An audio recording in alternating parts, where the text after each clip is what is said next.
Hi, this is PHYS30141 video number 7, and in this video I'm going to talk about radiation pressure.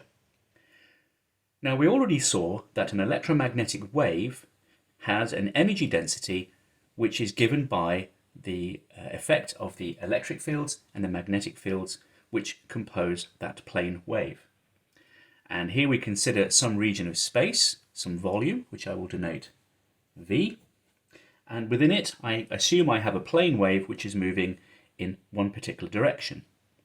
Now, we already showed in a previous discussion that the energy flow in this wave, denoted by this pointing vector, is simply equal to the velocity of the wave c times the energy density. So U is the energy density per unit volume, and S is the energy flow across some area per unit time.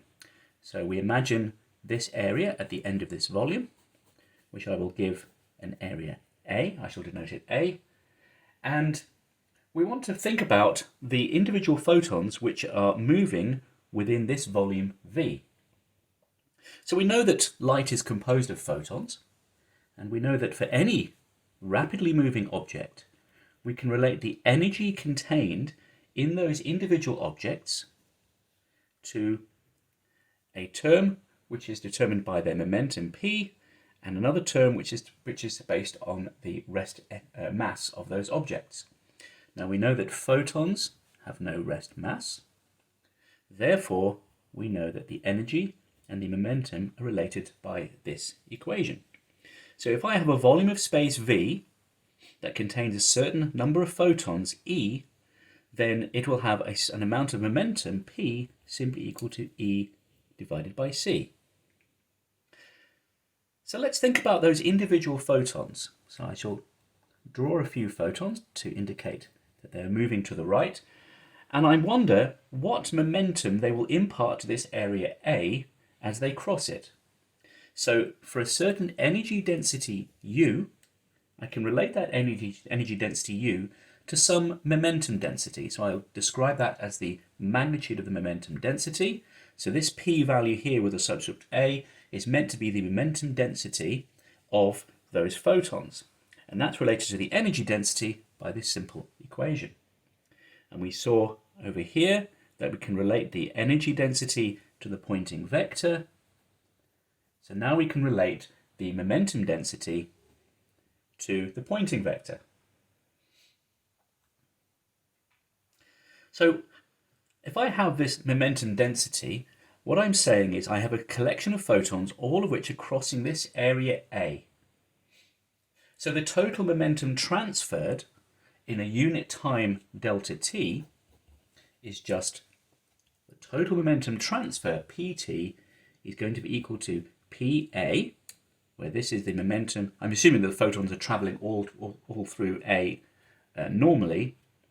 Well, how much do I transfer? Is equal to the A times C times delta T. So if I size V correctly, so it's the volume traced out over 1 second, then this is just V. So the total force imparted onto that surface A is just equal to PAAC. And therefore the pressure, so watch out for all these different P's, the pressure, subscript R, is equal to F divided by A, the force per unit area, and that of course is just equal to the momentum density PA times C.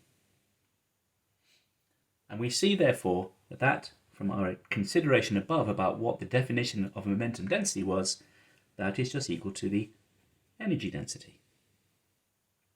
So radiation pressure is equal to the energy density of the electromagnetic wave. And we can summarize that in the following equation. We can say the radiation pressure is equal to the energy density, and therefore it can be related to the magnitude of the pointing vector, and therefore it can also be related to the strengths of the electric and magnetic fields within the electromagnetic plane wave.